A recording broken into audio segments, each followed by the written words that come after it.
But I think it's important to make it palatable. So it's one thing to say, hey, you need to do this, and hey, you've got to do this, and hey, this is important, and hey, this will change lives, and hey, this will change the world. Those are all great things. But if you don't make it palatable for the person, not palatable for you, but palatable for the person. You're listening to the No Labels, No Limits podcast with best-selling author Sarah Box. We focus on the mantra, no labels, no limits, no excuses. And now without further ado, please welcome your commanding coach with plenty of chutzpah and heart, Sarah Box. Hey there, No Labels, No Limits podcast listeners. Welcome back to another episode of the podcast. I am Sarah Box, your host, and you know that we are on a mission to help individuals, teams, and organizations, especially our nonprofit friends, think outside the box, move beyond limiting labels and belief, and create profound impact in their own lives and the lives of the others that they serve. And we do this by sharing accomplished and inspiring guests who have challenged their own limiting labels and beliefs, some to pursue personal goals and some to pursue professional goals. And our guest today is no different. I am excited to introduce you Rodney Thomas, who is a multi-talented individual with a diverse background spanning various creative endeavors and educational roles. So from his early years as a recording artist, TV host in the 1990s, to his extensive experience as a creative consultant and a development expert, Rodney's journey has been marked by a passion for artistry and education, and he's currently a school administrator and music production teacher at one school of the arts and sciences. This is where he gets to use the wealth of knowledge he has and his experience to inspire the next generation of artists and creators. And his dedication to his craft is pretty evident in his professional roles and his ongoing quest for knowledge.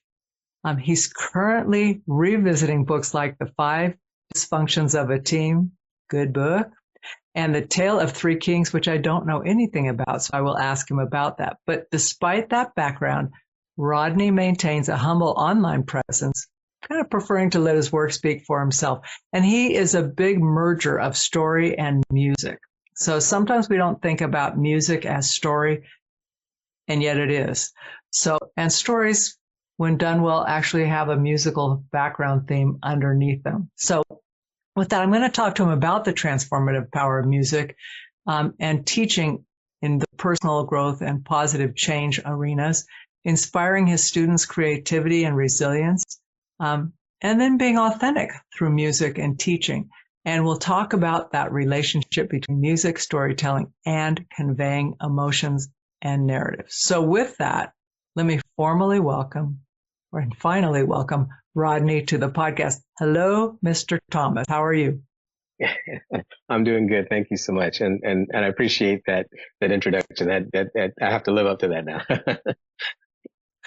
Go ahead. And we'll add to it. If you want to add something on, whether it's been accomplished yet or not, we'll just put it in there because you can forecast.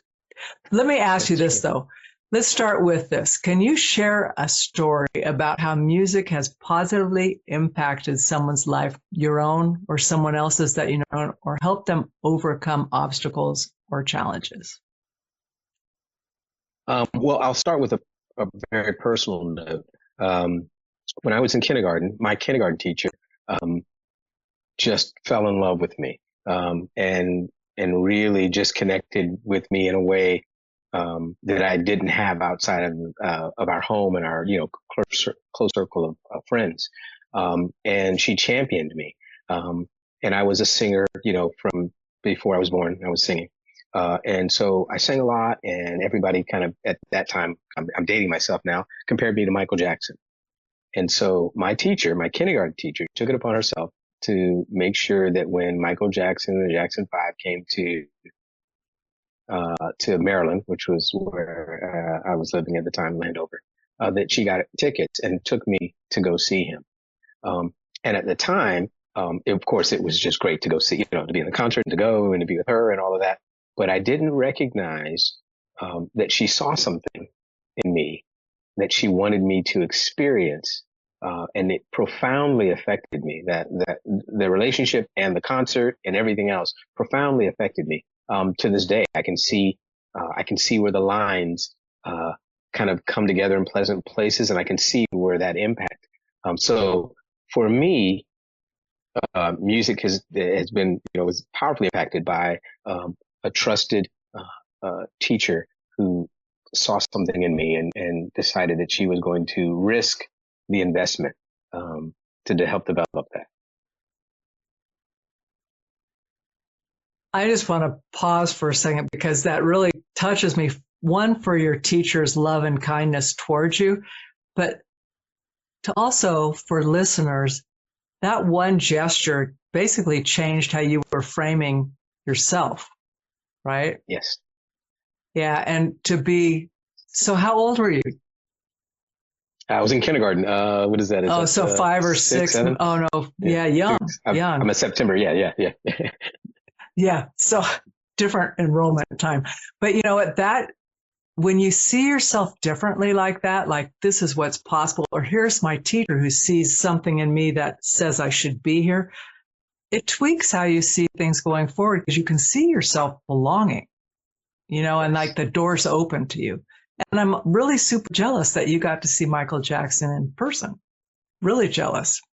So you've dated me as well. Because the Jackson 5 was great, but Michael Jackson was magic to me. I just went, yes, mind blowing. Yes. Okay, back to you though. So now how do you kind of take that lesson and where does that show up in your teaching that you do today? Well, the first thing it showed me, it was the impact of a single individual. Like a single individual can change the course of lives, one life in lives. So that was the first thing. That was the first impact. And the second part of it was how, see if I can explain this the right way. It felt like I was given, because I was given something, I owed something. And that theme, it's constantly been through my life, where someone has shown up and provided a missing piece for me. And that resonates with that first interaction. Those all resonated to where now I tell the kids that I've taught and have over the years, to go, once they say, "Oh, thank you so much, Mr. Thomas, what you did," I'm like, "Well, actually, that's actually a problem. Like me helping you with a problem." And they're like, "What do you mean?" I'm like, "Well, because I owe a debt. And because I owe a debt, because someone poured into me and someone saw something in me and someone, nurtured that in me, I owe that now. And I'm sorry, but now because of our interaction, you now owe a debt. And now you owe that you have to do something for someone. You have to be there. You have to be a missing piece. You have to be present for them." And it's always, they always are like, "Wait, what?" Like, wait, there's strings attached to this. So that's the way I approach, pretty much everything. It's like, I owe a debt, a debt I can't ever pay back fully. But I can pay it in the moment. And so that's what I do. And then I just teach my kids, you've got to do the same. You owe, so you have no choice. I like that a lot. So what's their reaction other than the kind of the shock of it? Like, what, I owe something. Do you see them turning around and pouring into other people as a result of those conversations you've had? So what I do is I try to offer them situations where they have no choice but to do that. Because it's one thing to tell someone to do something and that they have to do it, and that's good for them. But it's another thing to make it palatable for them. So when as a dad, I used to hide vegetables in all kinds of food. If my kids wanted spaghetti, then I'd make a bolognese, and there's a ton of carrots and a ton of, there's a lot of stuff in there that you just don't see. And you're just thinking you're eating spaghetti or, this big meatball, you have no idea that, 50% of that is vegetables. But I think it's important to make it palatable. So it's one thing to say, "Hey, you need to do this," and "Hey, you've got to do this," and "Hey, this is important," and "Hey, this will change lives," and "Hey, this will change the world." Those are all great things. But if you don't make it palatable for the person, not palatable for you, but palatable for the person, because they have their own sense of what they can handle and what, how they view things, what they treasure, what they don't. So what I do with my kids is I get them in positions where they have to serve someone else. So sometimes it's, okay, I'm bringing in someone that's going to record, and you have to record them, and they're the talent, and you now have to make sure that they're comfortable, get them something to drink, talk them through what they're going through, talk to them about where they're at in their process, be present for them in the moment so that you can get the most out of them, because, they're going to give their best and you're going to get the most out of that. But remember, you're serving them. So even in those very small things, okay, we're turning knobs, we're making sure the microphone's in a certain space, but really we're serving people. And that's what I think it has to be. And that's what I try to put them in positions to do that. So you have to do it. You need to do it, but let me make it palatable. And then every time they do it, I just champion them. I just say, you're awesome. That's amazing what you did for them. So that's very different than just teaching something, because when you come and look at life through that lens, Rodney, everything is an opportunity to serve, right? Every small thing is an opportunity to serve. How I answer the phone is an opportunity to serve. How I open the door, go out of my house isn't, depending on where I am, not even depending on where I am, but it's an opportunity to serve. So that you're really changing the viewpoint for going into the world. Am I overstating that? No, I think that it really is what it is. I think that's what happened to me over and over again. So it makes it easy to take this big, profound thing that you just said, because that's a big thing that you just said, right? But it makes it easy because, oh, well, this was done for me, and this is just a part of the process. And since it was done for me, I can just do the same. And I don't have to think that I have to be anything or, be that great for it to have that profound effect. It is in its nature profound. In its nature to be big if we serve. So yeah, I think it's not, you haven't overstated it at all. I don't think. Okay. Well, and I think we make it, or can make it, seem like, okay, if I've got to make a difference for somebody, it's got to be this big production, when sometimes it's just simple. Like you're saying, make them feel comfortable, and I remember I was teaching live classes, not on this topic. This was a separate lifetime ago, but I was teaching live self-defense classes. And I remember being panicked. Yeah, well, I stretch myself in ways that I'm going, how did I get myself here? But anyway, I'm in this group of people. I don't know them well. And I'm like really going, oh my God, I've got to keep these guys focused. We've got to get through all this stuff. And I'm nervous as nervous can be. But I heard someone in the back of my head, and this is a sibling and a friend of mine, both said the same thing. They said, when you're nervous, stop thinking about yourself. Think about the other person. So don't worry about what you're teaching. Make sure every person in that room feels seen and is comfortable. And all of a sudden, it just like, I went up, how you doing? Are you good? Glad to be here? What are you thinking? I mean, all those little things, right? But had they not told me that, it would have been in performance mode versus service mode. And so that sounds like even when the kids are coming in, they have a job to do. You're showing or inspiring them to be of service in the tiny things. Yeah? Yes. Yes. And it's interesting that you say that you were teaching a self-defense class. Because I've been a lifelong martial artist. Love, Not that good. Love martial arts, represent. Well, everybody's is as good as they are, right? There's no, there's no grading in that. But I have always loved the martial arts. I've been studied and trained for years, and that is probably the biggest place where I felt that pull to serve, because my senseis were always like, you have to serve, you have to like, this is a calling, what you do.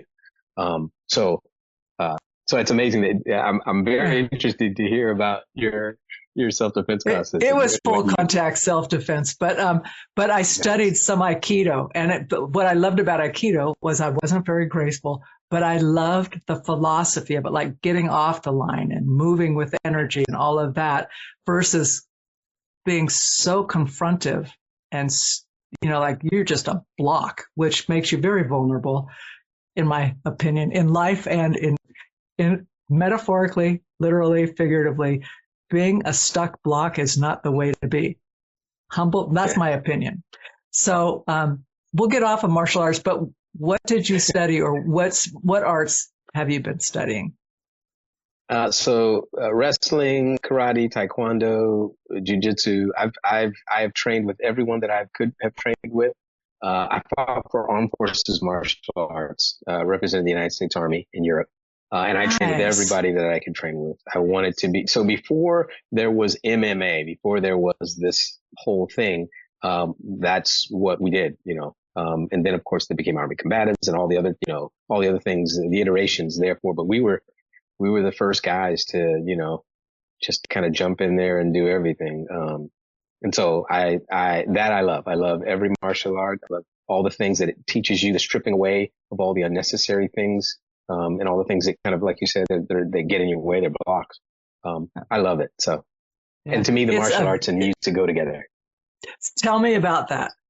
I want to know about Well, that. Here's the mystery thing that popped up today was the martial arts. I had no intention of asking about that, but I feel so called to understand that. And so what is the link, music and martial arts? okay. So this is what I've been taught.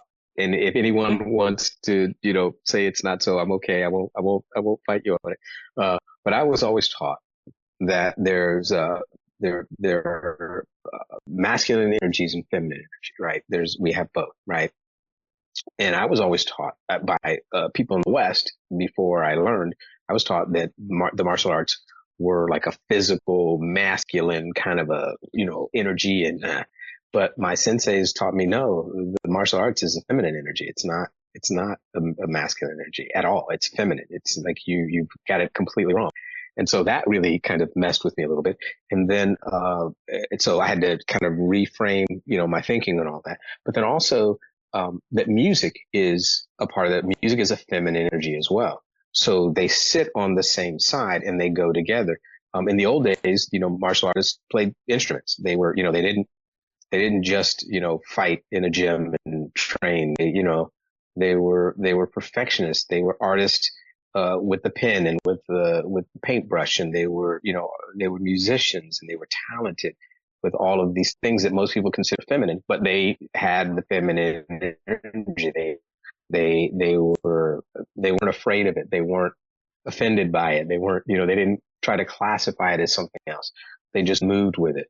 And I find that for me, music and martial arts, they go hand in hand, both feminine, both, you know, they're just, they flow really, really well. But it's the flow.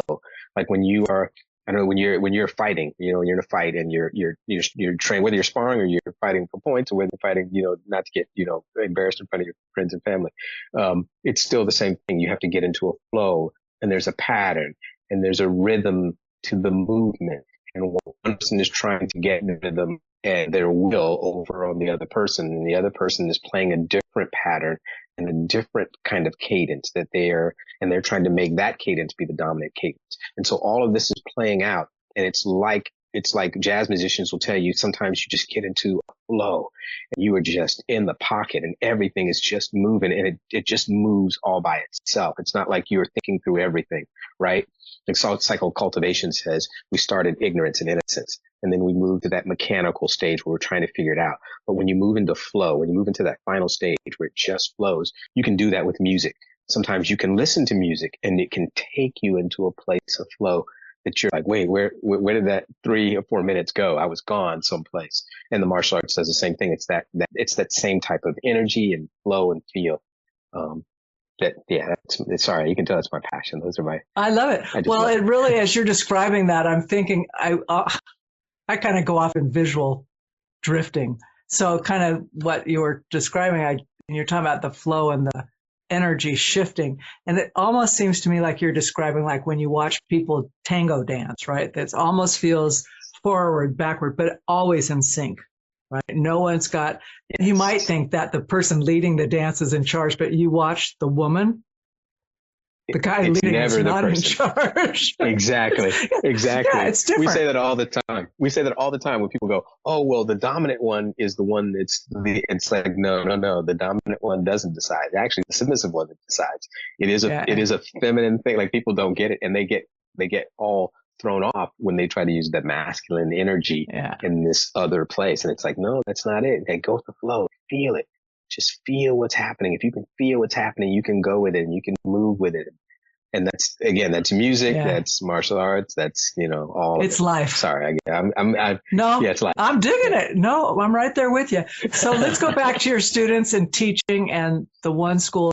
What are some of the things that you're working on? First of all, what instrument do you play? Is it your voice? Is that your main instrument? Do you have other instruments that you like to do with music?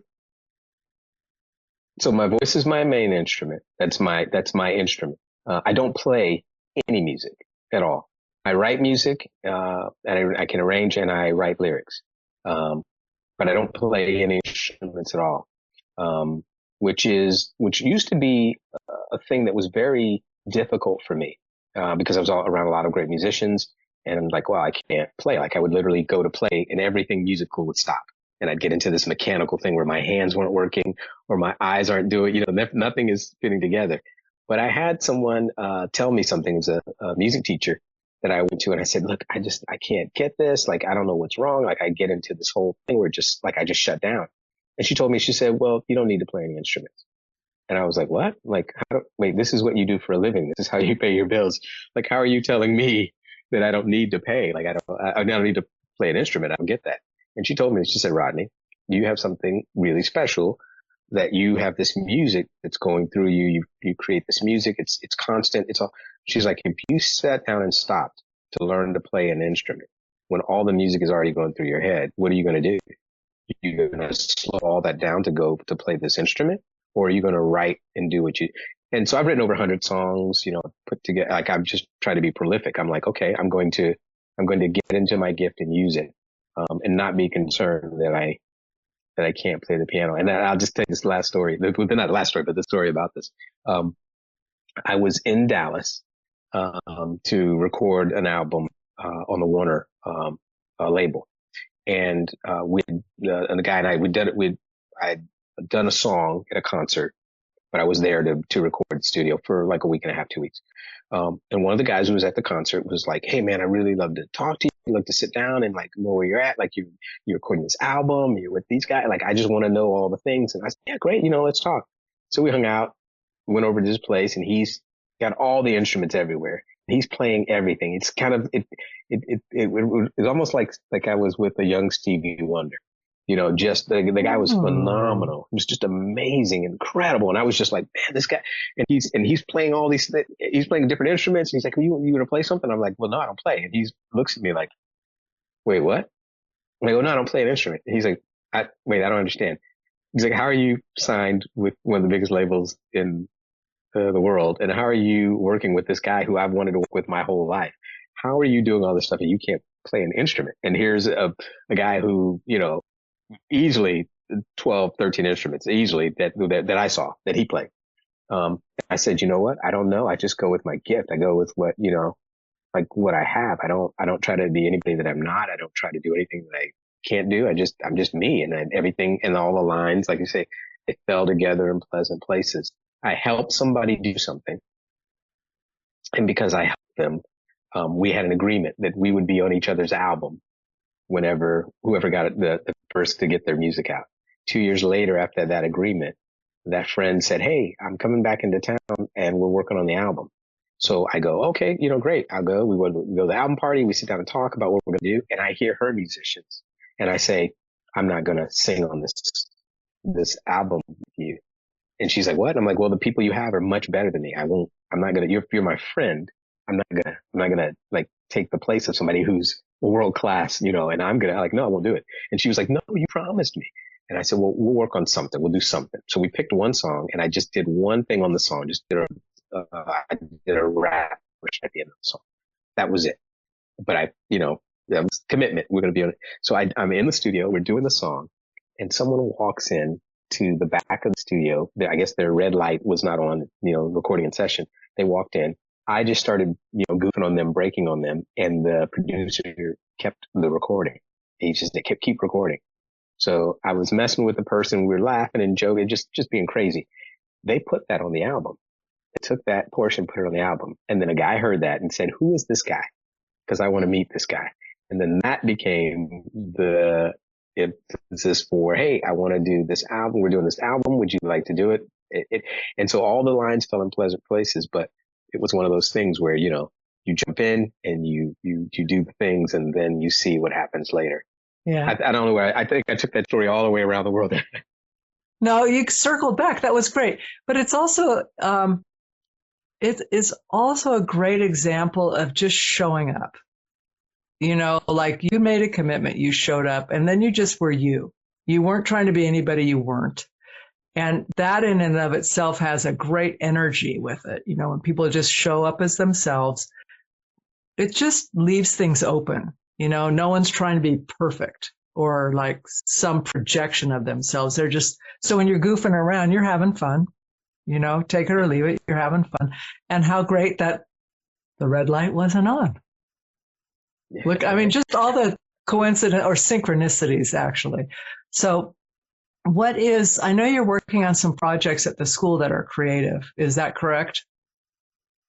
Yes. Can you share any of that, what your hopes are? Yeah, sure. I definitely can. But if I talk about the school, I've got to talk about first the head of the school. Her name is Kristen Sewan, and she has really made it possible for people like me and people who have dreams and want to do things. She's made it really possible for us to like plug in and like really be ourselves and like really produce and do things. So without her, it wouldn't be possible. But one school, amazing school. I have 3 kids, and 2 of them graduated. One graduated this year and graduated a couple years before. And then I have a 9th grader now. So my kids have gone through one school, love it. And at one school, I teach music production, high school music production. And the way we originally set up the program was I was going to dual teach it with one of my writing partners. And the way things kind of fell together, he went to Europe to do some work, and I took over the class.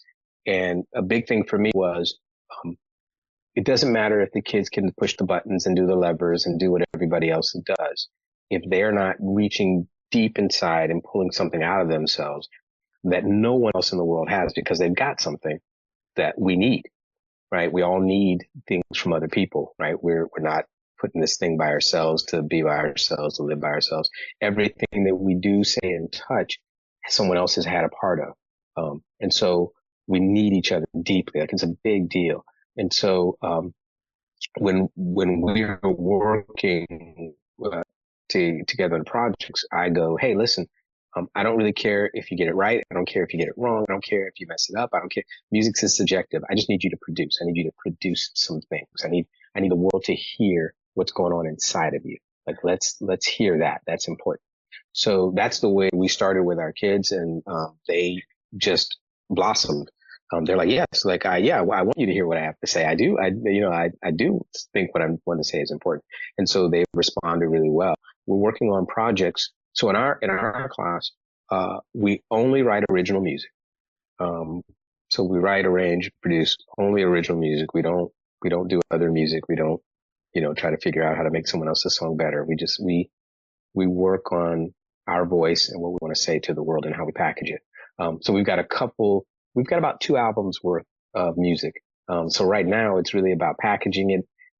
I write for other artists or for people. So if someone sings, if I hear them sing or if I'm around them, I generally write a song for them.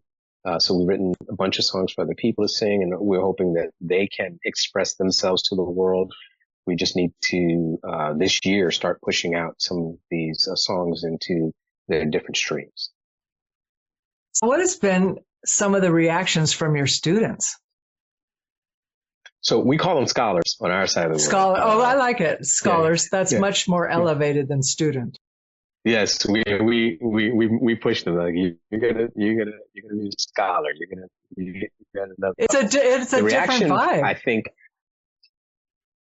it's a different vibe. It is. We try to hold them to a standard that we think that they can reach, but that maybe a lot of people haven't told them that they need to.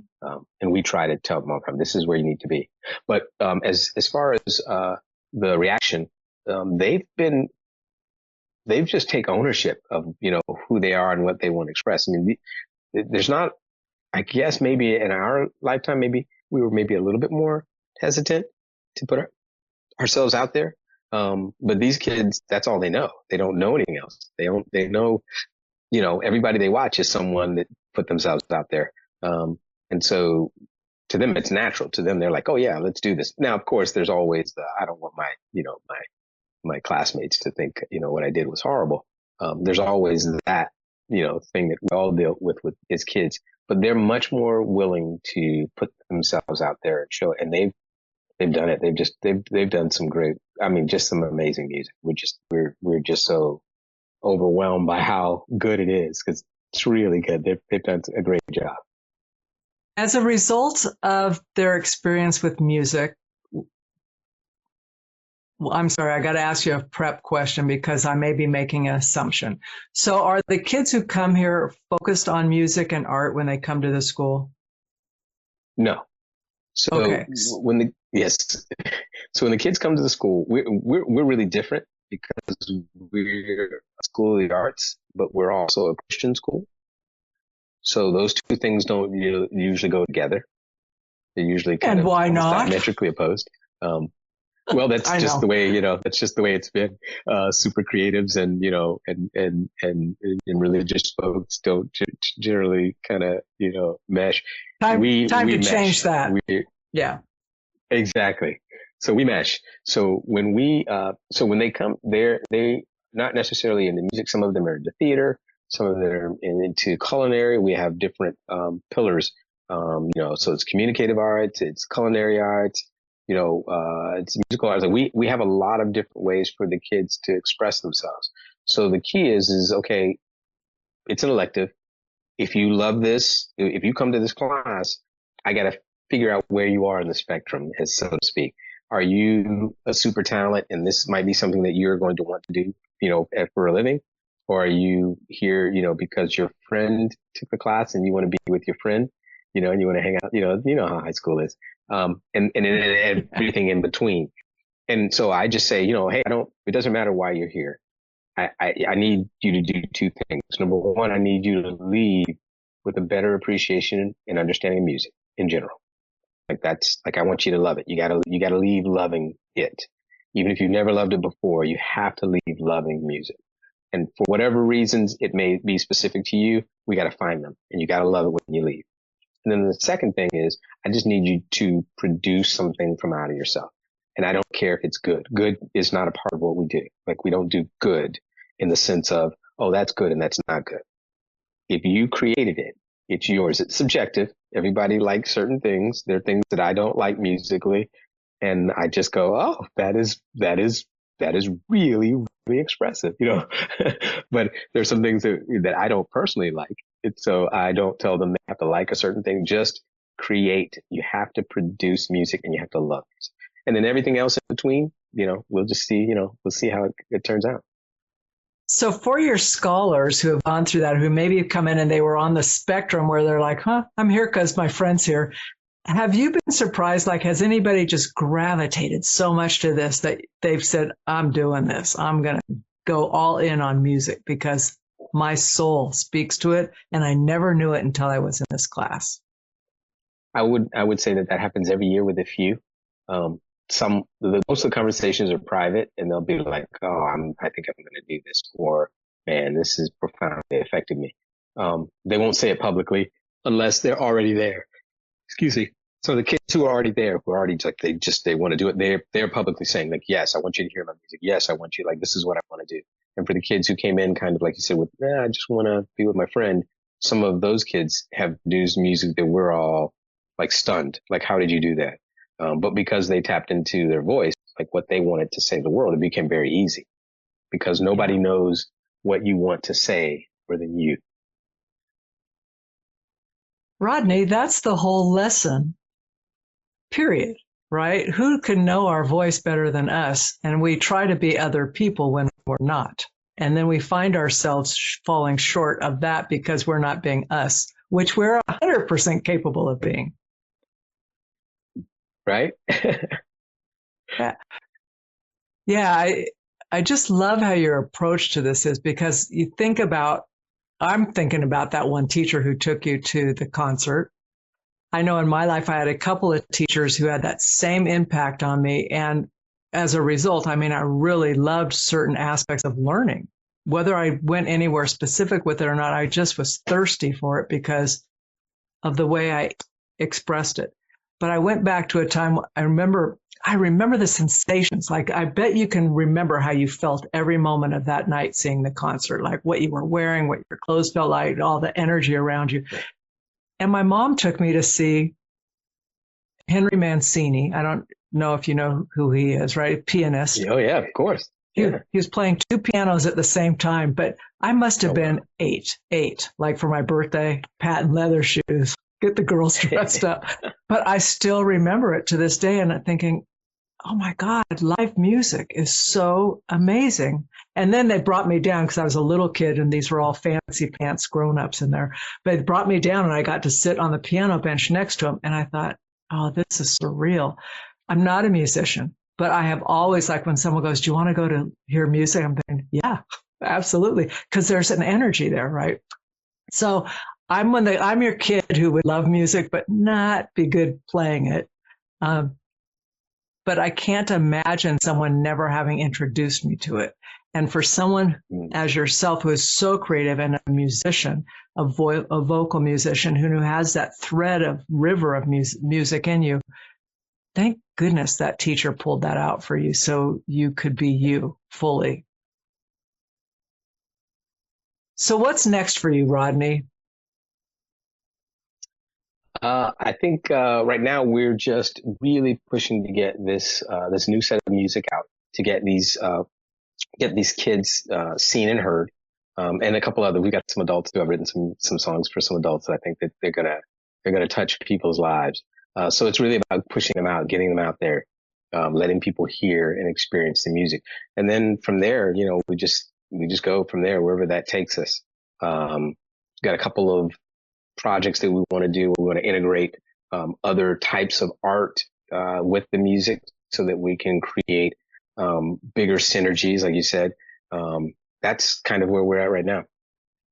So if someone is listening to this and they are thinking to themselves, I want to help Rodney get this project done. I don't know what he needs, but I want to be part of some young person's life in a way that helps them be heard. What could they do? Should they reach out to you? Are there ways for people to help? We've never put anything in place for people to help. They're scholars in school, so we're very careful about protecting, any interaction from the outside, with them, of course, and protecting their music. That's a really good question. I probably should have been prepared for that. What could someone do? How could you know? I'm coming at it from I'm coming at it going, wow, if I wanted to invest in this, I don't need to see the kids. But if I were going to support the school and making sure you had the resources you need or some way to help in that way, not everybody has to have a face on, right? And the scholars need their minors, correct? Right. Yeah. So no, we don't all get access to the young people. That's not copacetic. But I'm just thinking if someone came in and said, this is so important, or I want to replicate this, I want to learn from the one school. So I asked because I'm thinking it's so moving that I would imagine somebody's going to want to step up and help or open doors. I was going to say, usually the help to open doors, I think is amazing. I think, like we said, sometimes you show up and in the midst of what's happening, that synergy, what's happening, you find what the answer is. You find, oh, this is where we should go with this. You find the possibilities. But yeah, I think the interaction is probably the most important. How do we sit down and have a conversation? I had someone, a mentor tell me, two people can walk together only if they agree on where the destination, right? But we got to get together first and then talk about, hey, well, what does this look like for you? Well, I think it would be this, so that would be the most important. How do we connect and have a conversation? So can we have folks, if someone's really moved and is serious about having a conversation with you in the school, can they just reach out to you through the school? Yes, they can, definitely. Okay. And I know your email's on there. Yes. I checked you out.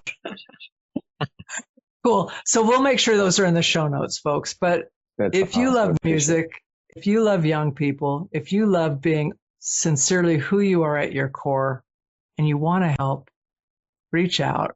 Rodney's picture is on the website. His email link is right on his picture. All you got to do is click it and you can reach out to Rodney and have that first conversation to see if you're even walking in the same direction. My bet is if you've got the urge to help, there's a place to help. You've been listening to the No Labels, No Limits podcast with best-selling author, change agent, and strategic business coach, Sarah Box. You can grab the show notes and find out how to work with Sarah at sarahbox.com/no labels, no limits podcast. We'd love this podcast to reach as many people as possible. Please remember to rate, leave a 5-star review, and share the podcast with someone you think would get value from this conversation. Till next time, keep taking those daily action steps to align your purpose to your principles and achieve your goals in business and life.